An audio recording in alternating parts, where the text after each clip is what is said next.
복된 주일 이 시간에 여기까지 나오신 여러분들 위해 하나님의 크신 은혜가 함께하기를 진심으로 기원합니다. 새해가 밝았습니다. 2020년을 되돌아보면 참으로 경험하지 못했던 그런 일들로 인하여서 많이 어렵고 힘들었던 것 같습니다. 이제 매스컴을 보니까 좀 긍정적인 소식도 들려오는 것 같아서 하루속히 이 코로나가 종식되어서 일상적인 삶이 회복되고 또 일상적인 예배가 회복되어서 하나님께서 원하시는 삶을 더욱더 잘 살아드릴 수 있는 그런 한 해가 될 수 있기를 기원합니다.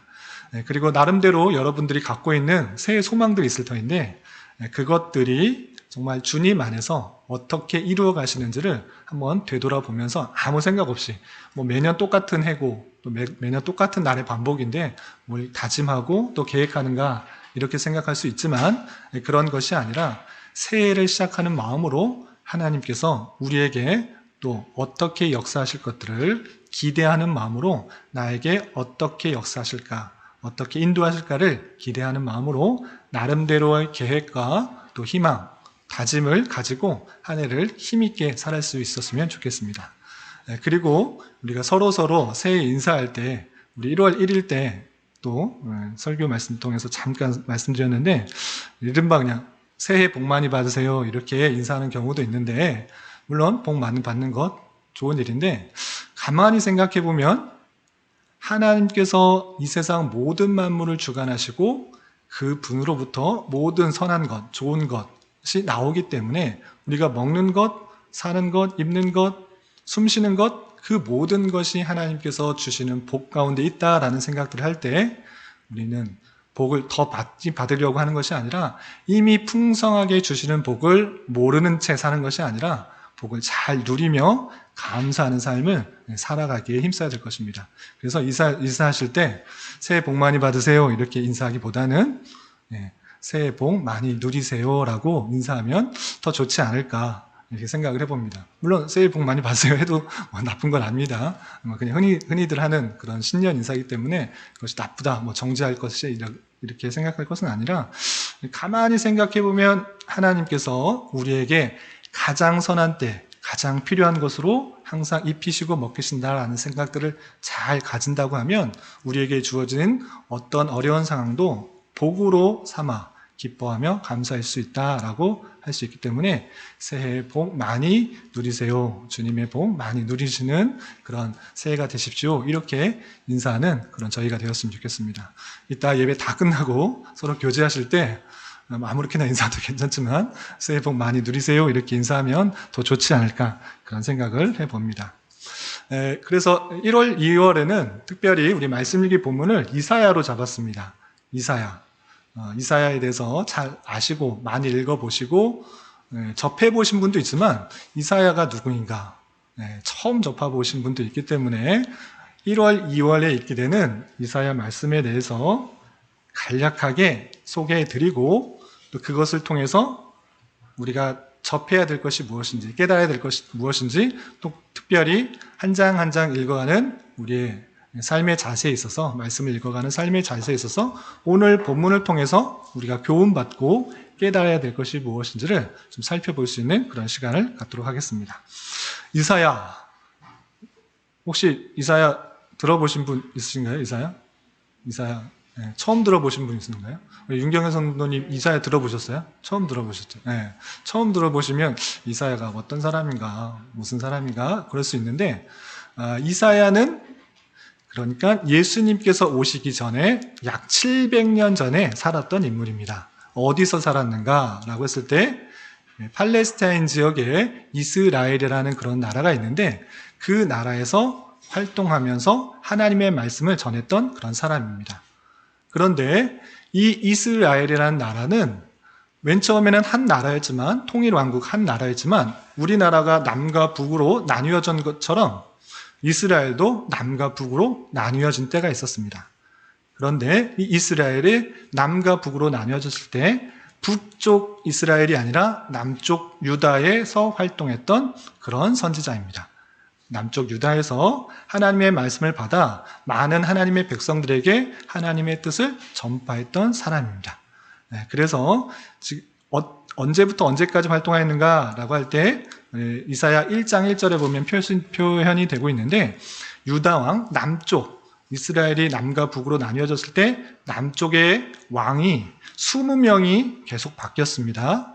분열왕국 때 20명의 왕이 바뀌었는데 10번째 왕이었던 우시야부터 14번째 왕이었던 히스기야까지 약 60여 년간 하나님의 말씀을 받아 전했던 사람입니다. 그렇게 활동했던 사람이라는 것도 알고, 그것을 하나님의 말씀을 받아 기록한 말씀이 이사야서인데, 그때 당시에 이사야 시대 때 상황이 어땠는가를 잘 이해하는 것이 좋습니다. 외적으로 또 내적으로 두 가지 상황을 아시면 되는데, 첫 번째 외적, 나라 밖에서 어떤 일이 있었는가? 아주 강대한 나라가 있었습니다. 세계 최초로 제국이 생겼는데 그 제국은 다름 아니라 아수르라는 제국이었습니다. 당시에는 조그만 나라들만 있었습니다. 그런데 아수르라는 나라가 그던 모든 나라를 통합해서 나라들을 전부 다스리는 제국이 되었습니다. 그래서 아수르라는 나라가 계속적으로 세력을 확장해 나가면서 북쪽에 있는 북이스라엘을 먼저 멸망시키고, 그것에 그치는 것이 아니라 계속적으로 남하여서 남쪽에 있는 유다의 백성들까지 공격해 오는 아주 외적으로 어려운 상태 가운데 있었습니다. 그리고 내적, 나라 안에서는 어떤 일이 있었는가? 하나님의 백성이라고 생각하는 이스라엘 백성들 중에서 겉모습은 계속적으로 제사도 드리고 하나님께 기도도 하고 하나님의 모습을 따르는 것 같아 보였습니다. 그렇지만 그 마음 중심에 정말 하나님을 따르고 의지하고 있었는가, 하나님만 신뢰하고 있었는가 라고 했을 때는 그러지 않고, 종교적인 여러 가지 습관들은 있었지만, 의식들은 남았었지만, 제사는 드리고 기도도 하고 하는 여러 가지 종교적인 의식은 있었지만, 그 마음 가운데는 하나님도 섬기고 세상의 여러 가지 것들을 의지하며 기대하고 우상 숭배를 하는 그런 모습이 함께 있었던 것입니다. 그런 상황 속에서 하나님께서 이스라엘 백성들이 올바른 삶을 살아가게 하기 위해서 이 말씀을 주셨는데, 특별히 그들이 잘못 살아가고 하나님께서 원하시는 삶을 살아가지 못할 때 너희들이 그 죄로 말미암아 심판을 받을 것이다, 이렇게 말씀하시는 것과, 그리고 너희들의 그 심판으로 끝나는 것이 아니라, 죄로 말미암아 심판을 받아서 끝나는 것이 아니라 앞으로 하나님의 백성, 택하신 그 백성들을 회복시키시고 구원하실 것이다 라는 예언도 함께 하시는데, 그것은 자신의 이스라엘 백성들이 회개하고 돌이켰기 때문이 아니라 하나님께서 택하신 백성들을 구원하시기로 예정하셨기 때문에, 약속하셨기 때문에 메시아를 보내셔서 이제 회복하게 할 것이다 라는 것들을 이사야 선지자를 통해서 이스라엘 백성들에게 알려주신 것입니다. 그런 내용으로 이사야가 쓰여졌다라는 것들을 기억하시면 될 것입니다. 그래서 1월, 2월 동안 이사야서를 읽는데, 특별히 1월에 읽게 되는 1장부터 39장, 여기에는 좀 암울한 내용들이 많이 나옵니다. 죄에 대해서 계속적으로 지적하고 심판받을 것이다, 회개하라, 이런 내용들이 주로 나오고, 또한 이스라엘 백성들뿐만 아니라 그 주변에 있는 여러 열강들까지 함께 심판을 받을 것을 1장부터 39장까지 내용이 나오게 됩니다. 그래서 1월에 읽게 되는 그런 이사야서 전반부의 내용들은 조금 어렵고 힘들고 심판받는 내용들이 위주로 나온다, 이렇게 이해하시면 될 거고, 또 2월부터 읽게 되는 40장부터 66장까지는 그 심판에서 그치는 것이 아니라 하나님께서 다시 회복하게 하실 것이다 라는 구원의 메시지, 회복의 메시지, 그리고 메시아를 예언하는 그런 메시지로 나오게 됩니다.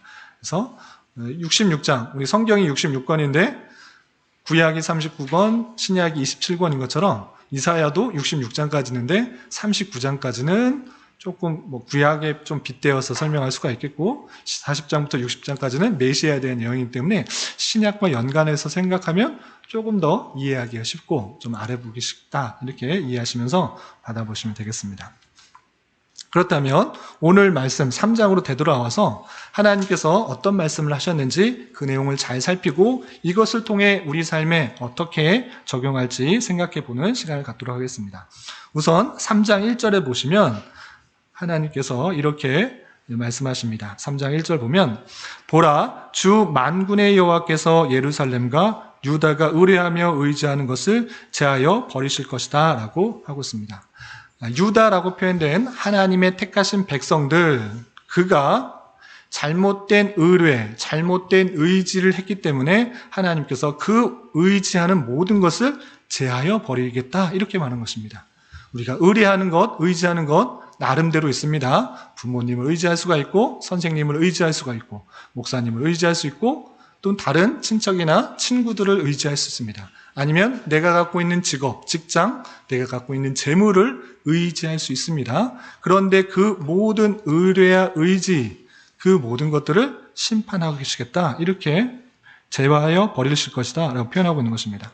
그렇다면 그때 당시 유다의 백성들, 하나님의 택하신 백성들이 무엇을 의지하고 있길래 그것을 제하여 버리겠다라고 했는지 계속 보도록 하겠습니다. 1절 하반절에 보면 그가 의지하는 모든 양식과 그가 의지하는 모든 물과 용사와 전사와 재판관과 선지자와 복술자와 장로와 50부장과 귀인과 모사와 정교한 장인과 능란한 요술자를 그리하실 것이다 라고 표현하고 있습니다.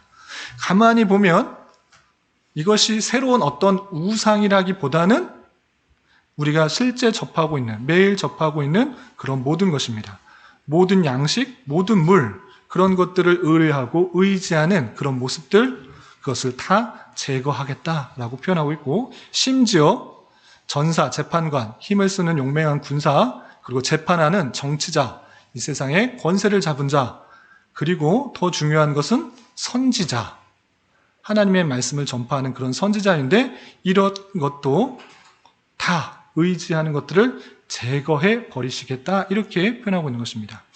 그들이 믿고 의뢰하고 의지해야 될 것은 오직 하나님인데 하나님보다 더 의지하는 것, 내가 갖고 있는 양식, 내가 갖고 있는 재물, 내가 얼마나 물을 많이 갖고 있는지, 풍성히 먹을 수 있는, 살 수 있는 그런 어떤 것을 갖고 있는지 그것을 의지하고 그것을 더 의뢰할 때 그것을 제거하시겠다라고 표현하고 있는 것입니다. 심지어 이 나라를 통치하는 재판관이나 군사들, 용사들, 또 말씀을 전하는 그 선지자, 그것도 하나님보다 더 의지하고 의뢰하고 있을 때 그것을 다 제거해 버리시겠다 이렇게 표현하고 있는 것입니다. 또한 장로, 50부장, 귀인, 모사, 정교한 장인, 능란 요술자, 우리가 어떤 것을 더 의뢰할 그런 모든 것들을 낱낱이 다 설명하면서 그 의뢰할 수 있는 것, 의지할 수 있는 것, 그것을 다 제하여 버리실 것이다 라고 표현하고 있는 것입니다. 왜 그 모든 것들을 제하여 버리실 것이라고 말씀하셨는가? 그것은 하나님을 참으로 믿고 의지하는 데 방해가 되어 있고 오히려 하나님보다 그러한 것들, 재물과 권세와 또한 기술과 어떠한 사람을 의지하는 모든 것들을 다 제거해 버리시겠다 이렇게 표현하고 있는 것입니다. 그리고 하나님께서 그런 잘못된 의뢰와 의지를 할 때 어떻게 심판하시겠는가 4절부터 7절까지 이렇게 표현하고 있습니다. 우리 좀 졸릴 수 있으시니까 4절부터 7절까지 같이 한번 읽어보겠습니다. 시작.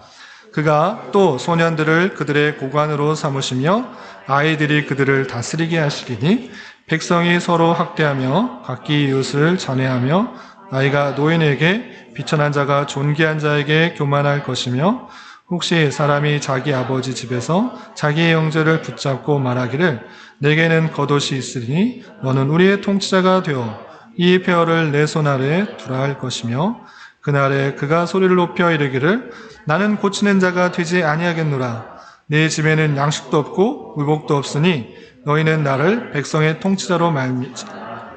아멘. 이스라엘 백성들이 잘못된 의뢰와 의지를 함으로 말미암아 하나님께서 심판하시는데 그 심판으로 말미암아 어떤 일들이 벌어지는가를 이렇게 설명하고 있는 것입니다. 소년들, 여기에 아직 성인이 되지 않은 소년, 소녀들이 있는데 그렇게 나이 어린 사람을 고관으로 삼는다, 통치자로 삼는다, 권세를 주어서 나라를 다스리게 한다 이렇게 표현하고 있습니다. 또한 백성이 서로 학대하고 각 이웃을 잔해하는 일들이 있을 것이다. 이렇게 표현하고 있습니다. 또한 서로 통치자가 되면 좋아하는 것이 일반적인 모습인데 그 모습들이 하나님이 심판한 모습들이 너무나 폐허가 되었기 때문에 나라를 다스리는 것이 오히려 너무 짐이 되기 때문에 아무도 통치자가 되지 않으려는 그런 모습 가운데 있게 될 것이다. 이렇게 표현하고 있습니다. 마치 정부가 없어지는 그런 모습들, 무정부 상태와 같은 모습으로 누구 하나 다스리는 사람이 없고 통치하는 사람이 없는 그런 모습 가운데 심판을 받게 될 것이다. 이렇게 표현하고 있는 것을 볼 수 있습니다. 그렇게 하나님께서 심판하시겠다 표현하고 있는 것입니다. 그렇다면 그런 하나님의 백성, 하나님께서 택하신 백성들이 심판을 받는 원인이 무엇인가? 8절에 이렇게 표현하고 있는데 8절 말씀 함께 읽어보겠습니다. 시작. 예루살렘이 멸망하였고 유다가 엎드러졌음은 그들의 언어와 행위가 여호와를 거역하여 그의 영광의 눈을 범하였습니다. 아멘. 다시 한번 설명하고 있는데 이렇게 예루살렘이 무정부 상태와 같이 심판을 받는 이유, 유다가 엎드러지는 이유, 그것은 그들의 언어와 행위가 여호와를 거역했다라고 표현하고 있습니다. 하나님 말씀을 온전히 순종하고 따르는 것이 아니라 하나님 앞에 거역하고 또 그 영광을 가리는 일들을 했기 때문에 하나님께서 이렇게 심판하셔서 그들이 무정부 상태와 같은 모습, 소년들이 나라를 다스리게 되는, 그리고 누구 하나 이 나라를 다스리려고 고관이 되지 않으려는 모습들, 조금 가진 것, 겉옷이 있으니까 너가 나라를 다스리는 사람이 될 수 있지 않겠느냐 말할지라도 아무도 되려고 하지 않는 그런 모습들, 혼란과 혼돈 속에 있는 그런 이스라엘 백성들이 될 것이다. 이렇게 표현하고 있는 것입니다. 그런 말씀을 주셨음에도 불구하고 이스라엘 백성들은 어떠한가? 9절에 보면 죄를 회개치 않는 뻔뻔스러운 그런 모습을 이렇게 비유해서 설명하고 있습니다. 9절 말씀 함께 읽어보겠습니다. 그들의 안색이 불리하게 증거하며 그들의 죄를 말해주고 숨기지 못함이 소돔과 같으니 그들의 영혼에 화가 있을진저 그들이 재앙을 자처하였도다. 아멘. 이렇게 말씀했음에도 불구하고 영광을 가리우고 하나님을 거역하는 그런 모습들을 지적했음에도 불구하고 그들은 얼굴만 붉게 변하면서 마치 회개하지 않는 뻔뻔스러운 모습을 보이고 있다. 마치 소돔과 같은 모습이 있다라고 지적하고 있는 것입니다. 그리고 특별히 하나님께서는 회개치 않는 선민 중에서 백성의 지도자들, 장로 고관들을 그들을 먼저 심판하시고 힐문하겠다, 따지겠다 이렇게 말씀하시는 내용이 13절부터 15절까지 이어지게 됩니다. 13절부터 15절까지 하나님께서 어떻게 신문하시고 변론하시고 따지시는가 13절 15절 함께 봉독하겠습니다. 시작. 여호와께서 변론하러 일어나시며 백성들을 심판하려고 서시도다. 여호와께서 자기 백성의 장로들과 고관들을 심문하러 오시리니 포도원을 삼킨 자는 너희이며 가난한 자에게서 탈취한 물건이 너희 집이도다. 어찌하여 너희가 내 백성을 짓밟으며 가난한 자의 얼굴에 맷돌질하느냐. 주 만군의 여호와 내가 말하느니라 하시도다. 아멘. 특별히 하나님께서 변론하러 일어나시겠다 이렇게 표현하면서 내가 따지러 일어나겠다라고 표현하면서 지적하는 특별한 사람들이 있습니다. 어떤 사람입니까? 장로들과 고관들을 심문하러 오시겠다라고 표현하고 있습니다. 하나님께서 그들을 특별히 어떤 권세와 권한을 주셨음에도 불구하고 그 권한과 권세를 선하게 사용한 것이 아니라 자신의 유익을 위해서, 자신의 이득을 위해서 썼다라고 표현하고 있습니다. 포도원을 삼켰다, 또 가난한 자에서 탈취한 물건이 너희 집에 있다라고 표현하면서 자신이 갖고 있는 권세들을 잘 사용한 것이 아니라 자신의 유익과 자신의 만족을 위해서 불의를 행하는 그런 모습이 있을 때 하나님께서 일어나셔서 변론하시겠다라고 표현하면서까지 그들의 잘못을 지적하고 심판하시려고 하는 그런 모습들을 살펴볼 수가 있는 것입니다. 또한 16절부터 26절까지는 시온이라고 표현되는 우리 시온이가 있는데 시온이라는 말이 등장할 때마다 찔끔찔끔할 수도 있네요. 시온의 교만한 딸들에 대한 책망이 있습니다. 시온이라는 뜻은 한 지역을 말하는데, 예루살렘 지역에 있는 그런 뜻을 말하는데, 하나님의 택하신 백성을 특별히 시온이라는 그런 단어를 써서 표현하는 것입니다. 그렇게 시온, 하나님의 백성들에 대한 책망을 이렇게 표현하고 있습니다. 어떤 모습이 있는가? 16절부터 26절까지 다양하게 실제적으로 어떻게 모습을 하고 있는지를 이렇게 표현하고 있습니다. 16절 말씀 함께 읽어보겠습니다. 시작. 여호와께서 또 말씀하시되 시온의 딸들이 교만하여 느린 목 정을 통하여 눈으로 다니며 아기작거려 더르며 발로는 쟁쟁한 소리를 낸다 하시도다.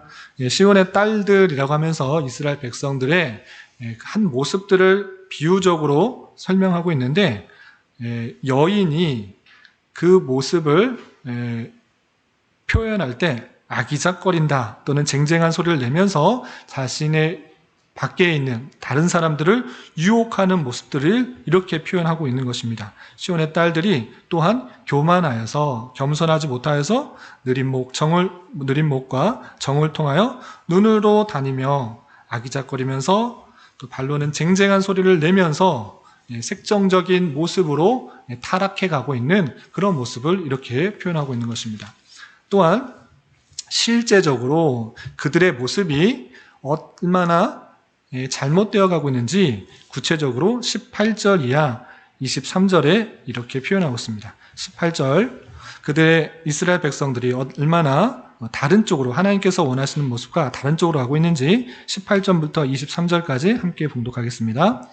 주께서 그날에 그들이 장식한 발목고리와 머리에 망사와 반달 장식과 귀고리와 팔목걸이와 얼굴가리에와 화관과 발목사슬과 띠와 향압과 호신부와 반지와 코고리와 예복과 겉옷과 목도리와 손주머니와 손거울과 세마포 옷과 머리수건과 너울을 제하시리니, 그날에 하나님께서 심판하실 그날에 그가 갖고 있는 여러 가지 것들을 다 제거하신다라고 하는데, 그들이 갖고 있는 모습이 무엇입니까? 발목걸이, 머리망사, 반달장식, 귀걸이, 팔목걸이, 얼굴가리개, 화관, 발목사슬 등등등등등 외적으로 다양하게 꾸미고 있는 모습을 볼 수 있습니다. 하나님께서 원하시는 것은 이 성품, 마음을 더 꾸미고 성숙하게 하는 것이 마땅한데, 그런 것보다는 외적인 것들을 더 꾸미고 치장하려고 하는 그런 모습들, 그리고 그 모습들이 하나님께서 영광이 되는 것이 아니라 우상 숭배하는 것들을, 숭배자들이 하는 그런 세상적인 것들을 더욱더 따라하고 있는 모습들을 보이고 있을 때 그 모든 것들을 제하여 버리겠다. 마음을 꾸미고 마음을 단속하고 하나님의 성품에 더 가깝게 살아가는 것을 힘써야 되는데, 그런 것이 아니라 외적인 것을 더 꾸미며 또 우상 숭배자들, 세상 사람들이 하는 것들을 아무 생각 없이 따라하는 것들을 지적하고 있는 모습을 살펴볼 수 있습니다. 그래서 하나님께서는 그런 모습들이 있을 때 어떻게 심판하시겠는가? 17절과 24절 이렇게 표현하고 있습니다. 17절부터 함께 봉독하겠습니다. 시작. 그러므로 주께서 시온의 딸들을 정수리에 딱지가 생기게 하시며 여호와께서 그들의 하체가 드러나게 하시리라. 24절.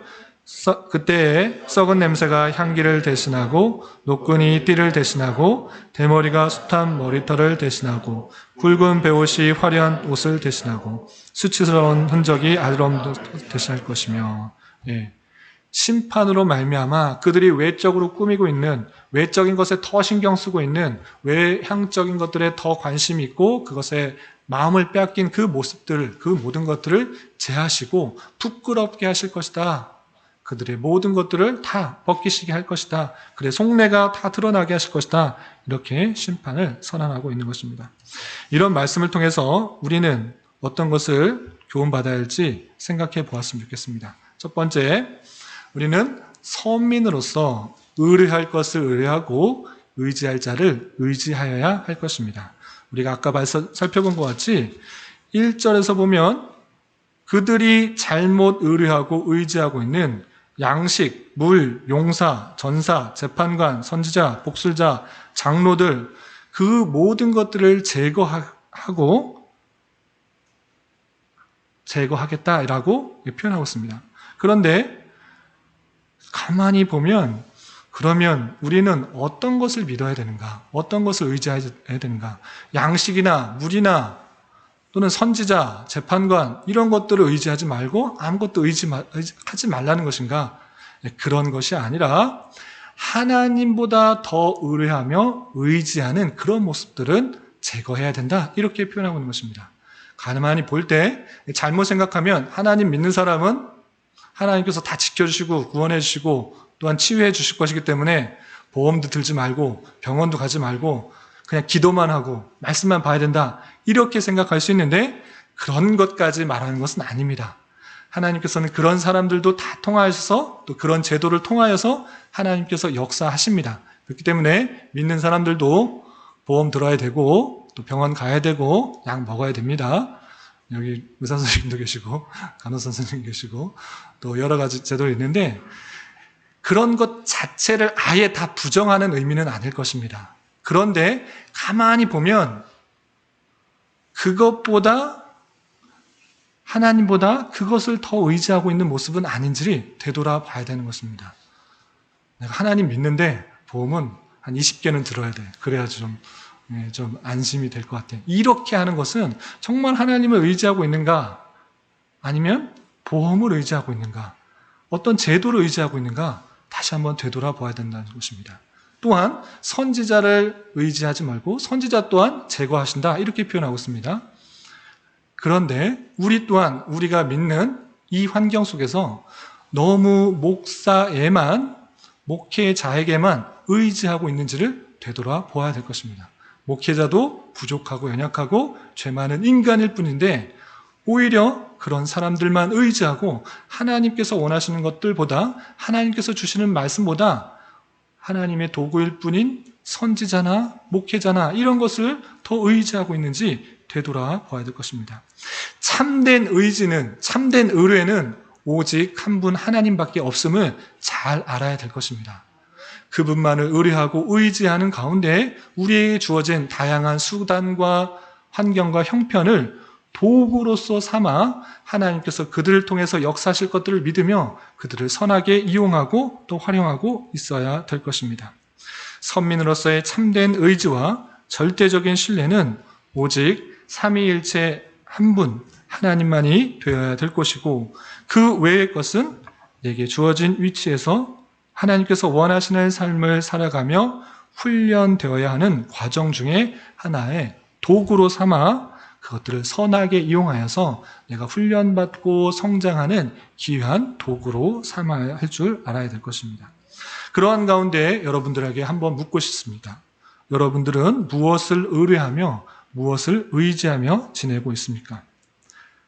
정말 하나님만을 신뢰하고 있는가? 아니면 내 통장에 있는 그 돈을 의뢰하고 있는가? 아니면 내 직장에 많은 것들을 줄 수 있는 그 직장을 의뢰하고 있는가? 가만히 되돌아볼 때 하나님 외에 다른 것이 그것이 된다고 하면 지식이나 재물이나 제도나 사람이 된다고 하면 하나님께서 원하시지 않는 모습이라는 것들을 잘 기억하면서 올 한 해 살아갈 때 다른 어떠한 것을 의지하기보다는 하나님만 의지하고 의뢰할 수 있는 저와 여러분이 되시기를 주님의 이름으로 부탁을 드립니다. 그리고 가만히 생각해 보면, 가만히 읽어보면 특별한 표현이 있습니다. 하나님께서 그렇게 잘못 의지하고 의뢰할 때 심판하시겠다. 또 심판하실 때 모습이 드러나는데 어떻게 드러났냐면 여기 아이들이 절반 정도 되는데 소년들을 통하여서 아이들을 통해서 고관들을 삼겠다 이렇게 표현했습니다. 물론 그때 당시에 나라가 멸망함으로 말미암아 정말 다스릴 사람이 생기지 않는 그런 모습을 표현한 것입니다. 그런데 잘 생각해 보면 소년들을 세워서 아이들을 통해서 나라를 다스리게 한다라는 것은 좋은 통치가 있는 것입니까? 조금 부족한 통치가 있는 것입니까? 우리 하람이가 이 나라의 대통령 지금 나중에 될 수도 있는데 지금 나라를 다스리는 대통령 또는 너무 크면 그냥 뭐 여기 시흥시를 다스릴 수 있는 시장이 지금 다스려라 이렇게 하면 잘 다스릴 수 있을 것 같아요? 못 다스릴 것 같아요? 잘 못 다스릴 수 그래요. 맞아요. 아직 경험도 부족하고 지식도 부족하고 부족한 것들이 많은데 나라를 다스리게 하면 이 나라가 제대로 돌아갈 수가 없는 것입니다. 그런데 하나님께서 그렇게 하시겠다라고 했습니다. 그게 무슨 뜻입니까? 하나님께서는 이 세상 백성들, 특별히 하나님의 백성들이 올바른 삶을 살아가지 않을 때 어리석은 사람을 들어서 심판의 도구로 사용할 수도 있다라는 사실들을 잘 깨달아야 될 것입니다. 이 세상 정부에 대한 비판과 분한과 원망들만 하지 말고 그것의 부족함들을 알고 하나님께서 왜 그런 사람들을 들어서 힘들고 어렵게 하는가, 이 세상이 힘들고 어려운 삶을 살게 하는가, 혹여나 하나님께서 택하신 백성들을 심판하시고 징계하는 수단은 아닌가 삼가 되돌아보아야 될 것입니다. 하나님께서는 이 세상 정부 또한 하나님의 주권 가운데 운행하시고 계신다는 사실들을 잘 알아야 될 것입니다. 혹여나 하나님이 믿는 백성들이 올바른 삶을 살아가지 않고 하나님의 뜻을 잘 드러내지 않고 하나님께서 원하시는 삶을 알지 못한 채 자기가 원하는 대로 자기의 욕심을 채우며 자기가 더 풍요롭고 넉넉하게 살아가는데 마음에 빼앗겨 있어 정말 어린 아이와 같은 그런 어리석음으로 나라를 통치하는 그런 상황 가운데 있게 하여서 하나님께서 심판의 도구로 사용하시고 있지는 않은지 되돌아봐야 되는 것입니다. 하나님께서는 세상과 분리되어 있는 것이 아니라 이 세상 모든 만물을 통치하시고 역사하신다는 그 사실들을 기억하며 어린아이를 들어 나라를 통치게 하게 하는 그런 심판에 있는 그런 유다 백성들의 모습이 오늘날 우리의 모습이 되지 않도록 우리가 늘 깨어 하나님께서 원하시는 삶을 더욱더 힘써야 될 것이고 하나님 말씀을 드러내며 살아가기 힘써야 될 것입니다. 그렇게 되지 않을 경우 앞서 말씀드린 것 같이 소년들과 같은 스스로 판단하기 부족한 자들을 통하여 통치하게 함으로 말미암아 상당한 어려움을 겪게 되는 일을 받게 되는 일이 그때 당시뿐만 아니라 오늘에도 있을 수 있음을 알아 상당히 주의하여 우리의 삶을 늘 되돌아보며 살아가는 기회로 삼아야 될 것입니다. 두 번째, 영적인 교만을 회개하는 그런 우리가 되어야 될 것입니다. 이스라엘 백성들 그때 당시에도 하나님의 말씀을 듣고 또 종교적인 형식을 취하지 않은 것이 아니었습니다. 우리가 1장의 말씀을 보면 그들이 나름대로 제사도 열심히 드리고 또한 기도도 열심히 했습니다. 종교적인 형식을 가지고 있었던 것을 볼 수 있습니다. 우리 한번 잠깐 찾아볼까요? 이사야 1장 11절 1장 11절부터 15절까지 한번 읽어보겠습니다. 구약성경 이사야 1장 11절부터 15절까지 함께 봉독하겠습니다. 시작. 여호와께서 말씀하시되 너희의 무수한 재물이 내게 무엇이오? 나는 순양의 번제와 살찐 짐승의 기름에 배불렀고 나는 수송아지나 어린 양이나 수렴소의 피를 기뻐하지 아니하노라. 너희가 내 앞에 보이러 오니 이것을 누가 너희에게 요구하였느냐? 내 마당만 밟을 뿐이니라. 헛된 재물을 다시 가져오지 말라. 분향은 내가 가증히 여기는 바요 월삭과 안식일과 대회로 모이는 것도 그러하니 성회와 아울러 악을 행하는 것을 내가 견디지 못하겠노라. 내 마음이 너의 월삭과 정한 절기를 싫어하나니 그것이 내게 무거운 짐이라. 내가 지기에 곤비하였느니라. 너희가 손을 펼 때에 내가 내 눈을 너희에게서 가리우고 너희가 많이 기도할지라도 내가 듣지 아니하리니 이는 너희의 손에 피가 가득함이라. 아멘. 그들이 종교적 행식을 안 갖춘 것이 아닙니다. 하나님의 말씀을 알고 하나님의 택하신 백성이라는 그 사실들을 알기 때문에 계속적으로 무수한 제물을 드리면서 번제와 또 희생 제물을 계속적으로 드렸던 것입니다.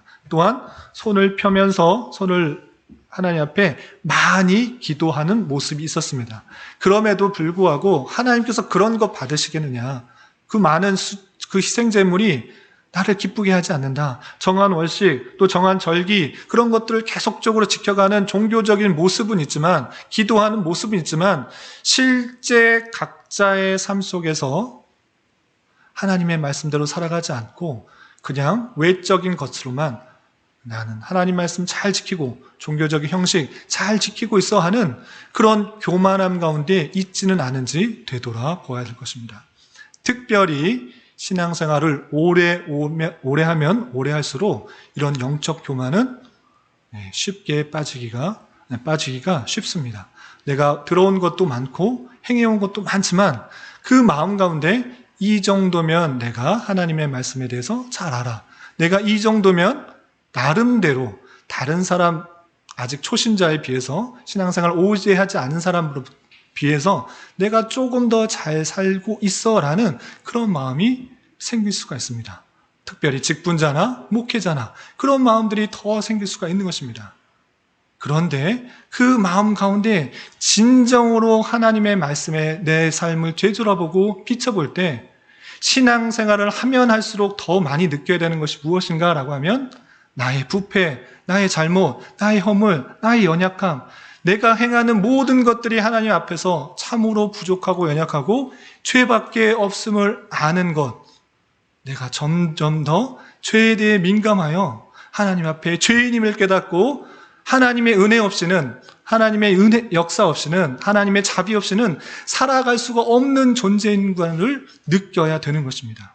그런데 그렇지 않고 이스라엘 백성들은 종교적인 행식만 가지고, 형식만 가지고 내 멋대로, 내 원하는 대로 각자의 삶에서 살아가고 있는 모습을 볼 수가 있는 것입니다. 그런 영적 교만 가운데 하나님께서는 어떻게 하셨는가? 1장 5절부터 8절까지 제가 한번 읽어보겠습니다. 너희가 어찌하여 매를 더 맞으려고 패역을 거듭하느냐? 온 머리는 병들었고 온 마음을 피곤하였으며 발바닥에서 머리까지 성한 곳이 없이 상한 것과 터진 것과 새로 만진 흔적뿐이거든 그것을 짜며 싸매며 기름으로 부드럽게 함을 받지 못하였도다 라고 계속 말하면서 하나님께서 그런 영적 교만들이 있을 때, 잘못되는 행동들이 있을 때 치시기도 하고 또 병들게도 하시고 터지게도 하시고 여러 가지 것들을 행하셨는데 그것들을 깨닫지 못하고 돌이키지 않고 있는 그런 영적인 교만함 가운데 살아가고 있는 그런 모습을 살펴볼 수가 있는 것입니다. 성도에게 있어서 가장 큰 죄악은 자신의 연약함, 자신의 부족함, 자신의 죄성, 자신의 죄를 깨닫지 못하고 나는 이 정도면 잘 살고 있어 하는 그런 교만함인 것입니다. 하나님의 뜻과 원하심이 무엇인지를 제대로 분별하지도 못하고 깨닫지 못하고 내 생각이 맞은 것처럼, 내 생각이 항상 옳은 것처럼 살아가려고 하는 그런 영적 교만들을 벗어버려야 될 것입니다. 하나님께서는 말씀을 통하여서 또한 다양한 환경을 통해서 우리를 깨닫게 하시고 깨우치게 하십니다. 말씀을 통해서 그냥 반응하는 사람들은 그냥 선하게 인도하시지만 계속적으로 잘못된 길로 갈 때 아까 말씀을 통해서 살펴본 것 같이 매를 드시기도 하고 병들게도 하시고 피곤케도 하시고 또한 성한 것이 없도록 그렇게 터치기도 하신다라는 그 말씀들을 잘 살펴봐야 될 것입니다. 말씀과 다양한 환경을 통하여서 하나님을 깨닫게 하시고 하나님을 만나게 하실 때 겸손히 자신의 부족함, 자신의 죄를 뉘우치고 말씀에 따라 반응하며 살아가기에 힘쓰는 자가 되어야 될 것입니다. 늘 자신의 연약함들을 주님께 고백하며 영적인 교만을 회개하며 하나님의 말씀대로 살아가기에 힘쓸 수 있는 저와 여러분이 되시기를 주님의 이름으로 부탁을 드립니다. 그리고 특별히 세상 속에서 구별됨을 잘 유지하며 살아가는 그런 한 해가 되었으면 좋겠습니다. 말씀드리지만 우리가 열심히 빛과 소금의 역할들을 하면 이 세상이 아름답게 변하는가? 인천 땅이, 시흥 땅이, 부천 땅이, 서울 땅이, 이 나라가 하나님의 믿는 백성으로 완전히 변화해서 거룩한 성시화가 되고 거룩한 하나님을 믿는 백성의 나라가 될 것인가? 라는 기대가 있지만 성경에서는 그렇게 말하고 있지 않습니다. 세상 끝날이 어떻게 되는가라고 할 때 세상은 더욱더 부패해지고 타락해질 것이고 믿는 사람은 계속해서 핍박을 받을 것이고 교회는 계속적으로 조롱과 또는 세상 속에 많은 핍박 가운데 있게 될 것을 말하고 있다는 사실들을 알아야 될 것입니다. 그럼에도 불구하고 우리는 그러한 타락해져가는 세상 속에 함께 거하는 자로서 불림을 받았다는 사실들을 잘 알아야 될 것입니다. 그런 세상, 타락하는 세상 또는 하나님을 비방하고 조롱하고 비웃는 그런 세상 싫다, 그런 세상 있기 싫다 해서 수도원이나 또는 섬이나 안 보이는 믿는 사람들끼리 모여가지고 사는 것이 아니라 그럼에도 불구하고 하나님의 택하신 백성은 그들과 함께 있도록 하셨다는 사실들을 잘 알아야 될 것입니다. 그렇기 때문에 우리는 어떠한 자로서 있어야 되는가?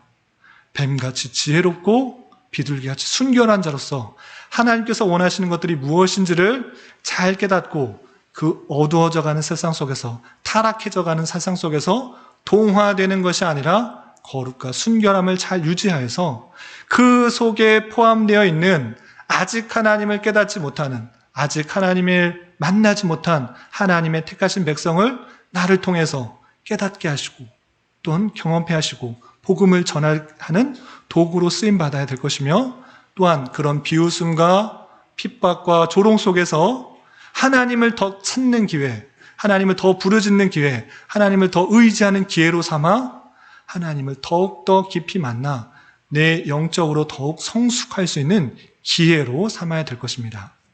다시 한번 말씀드립니다. 여러분들이 택함을 받아서 하나님의 백성이지만 하나님을 비방하고 조롱하고 비웃고 핍박하고 예배 못 드리게 하고 방해하는 모든 것들 가운데 함께 거하게 될 것입니다. 그러할 때 그것들 속에서 하나님께서 원하시는 것들을 더욱 말씀을 통해 깨닫고 찾고 부르짖는 가운데 하나님의 선하신 뜻을 잘 발견할 수 있어야 될 것이고 그리고 내 신앙이 성장하는 기회로 삼아야 될 것입니다. 내가 편한 곳, 수도원이나 믿는 사람들이 있는 그런 곳에서만 있으면 신앙생활을 잘 할 수 있을 것 같지만 오히려 우리의 부패성과 또 죄성으로 인하여 안락하고 편안하고 타락하는 가운데 나가게 되는 그런 사실들을 알아 우리가 이 세상 가운데 보내심을 받았다라는 사실들을 기억하며 잘 견디며 살아나가야 될 것입니다. 말씀을 정리하겠습니다. 2021년도 신축년 새해가 밝았습니다. 여러분들은 과연 무엇을 기대하며 꿈꾸고 있습니까? 우리가 신년을 맞이하여 다시 한번 기억해야 하는 것은 우리의 지혜와 능력은 우리의 힘은 한계가 있다는 것입니다. 우리의 기대보다 간구보다 훨씬 더 선하게 역사하시고 풍성하게 채우실 하나님의 놀라운 섭리를 믿고 오직 겸손히 주님만을 의지하며 살아가는 우리가 되어야 될 것입니다. 특별히 어두워져가는 세상 속에서 하나님의 택하신 백성으로서 또한 영원한 천국 시민권자로서의 삶을 온전히 유지하며 이 땅을 힘있게 살아가는 자가 되어야 하겠습니다. 이런 은혜가 저와 여러분, 우리 모두에게 있기를 진심으로 기원합니다. 기도하겠습니다. 하나님 아버지 감사합니다. 오늘 말씀을 통해서 선민으로서 무엇을 의뢰하고 의지해야 하며 세상 속에서 어떠한 자세로 살아가야 할지 교훈받았습니다. 이런 말씀을 받은 자로서 날마다 더욱더 주님만을 의지하며 살아가는 자 되게 하여 주시고 이 세상 속에서 살아갈 때 세상에 물들어 동화되는 것이 아니라 주님의 뜻을 잘 분별하여 빛과 소금의 역할들을 잘 감당할 수 있는 자 되게 하여 주시옵소서.